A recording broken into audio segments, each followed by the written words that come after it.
Hello, जसं की मी तुम्हाला बोलले होते की गणपतीमध्ये मी गावाला जाणार आहे. सासरच्या गणपती करून नंतर माहेरी जाणार आहे.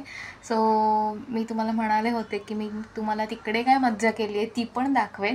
बट ॲक्च्युली झालं आहे असं की तिकडे जे व्हिडिओ शूट केले आहे तिकडे नेटवर्क नसल्यामुळे मला काही एडिटिंग करता आलं नाही. आणि इकडे आल्यानंतर मग कामाची गडबड आणि हे त्याच्यामध्ये मला एडिटिंग करायला थोडा टाईम गेला.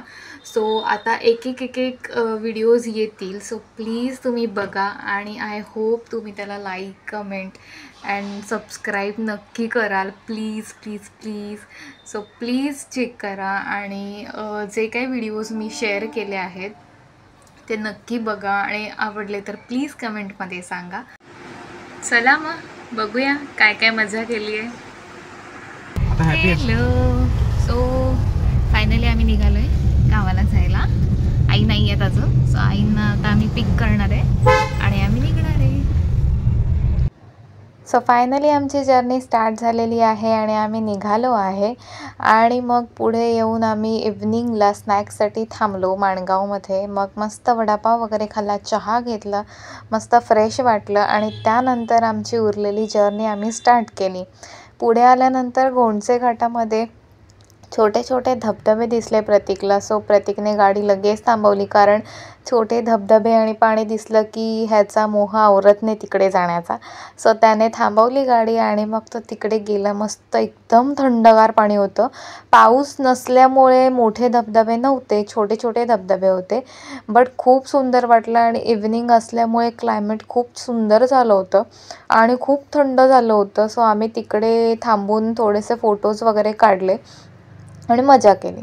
आणि फायनली आम्ही इव्हनिंगला म्हणजे 7च्या दरम्यानमध्ये आम्ही श्रीवर्धनमध्ये एंट्री केली आणि घरी आलो. असं बघा, वाट बघतात ना माझी.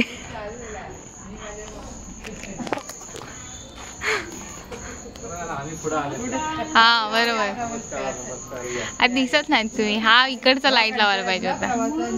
आमच्या श्रीवर्धन मध्ये, आमच्या कोकणामध्ये.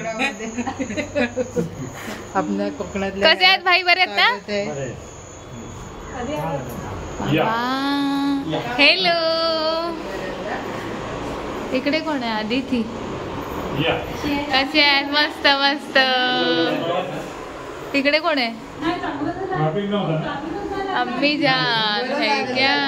कैसे हो? कैसे हो? हो मस्त मस्त. सो आम्ही आल्यानंतर मग आरती झाली आणि मग इव्हनिंग स्नॅक्स ह्यांनी आणला होता, समोसे वगैरे. सो ते सगळं खाल्लं आणि त्यानंतर आत्या आणि आईंच्या गप्पा सुरू झाल्या. मग त्यांनी गप्पा मारल्या थोडा वेळ आणि मग जेवायला बसलो. जेवणं वगैरे झाली आणि मग ह्यांची नेक्स्ट डेची तयारी. आत्या हे काय चाललंय जरा सांगशील? हे वडे करण्यासाठी वडे करण्यासाठी पीठ भिजवते. उद्याचे ना? उद्याचे. उद्याचा गौरींचे वडे बनवायचे, त्याचं पीठ मळणं चाललंय. ची तयारी सुरू झाल्यानंतर इथे बाहेर ह्या लोकांचा पत्त्यांचा डाव रमला होता. सो तो पत्त्यांचा डाव झाल्यानंतर आम्ही रात्री 12 नंतर ह्यांचा मेहंदीचा प्रोग्राम होता. ह्यांना सगळ्यांना मेहंदी काढायची होती. सो मी एकेकीच्या हातावर मेहंदी काढत होते आणि आई इकडे बिग बॉस बघत बसलेली. सो आम्ही मजा केली. रात्री थकून तर आले होते पण मजा आली सगळ्यांबरोबर. सगळ्यांना भेटून खूप छान वाटलं आणि खूप मजा केली आम्ही. रात्री झोपायला 2 वाजले. सकाळी लवकर उठायचं होतं हे माहिती असताना सुद्धा आम्ही तिकडे थोडा वेळ टाईम स्पेंड केला आणि मजा केली. सो येताना आम्ही काही फोटोज क्लिक केलेत, ते थोडेसे शेअर केलेत. व्हिडिओ कसा वाटला नक्की कळवा.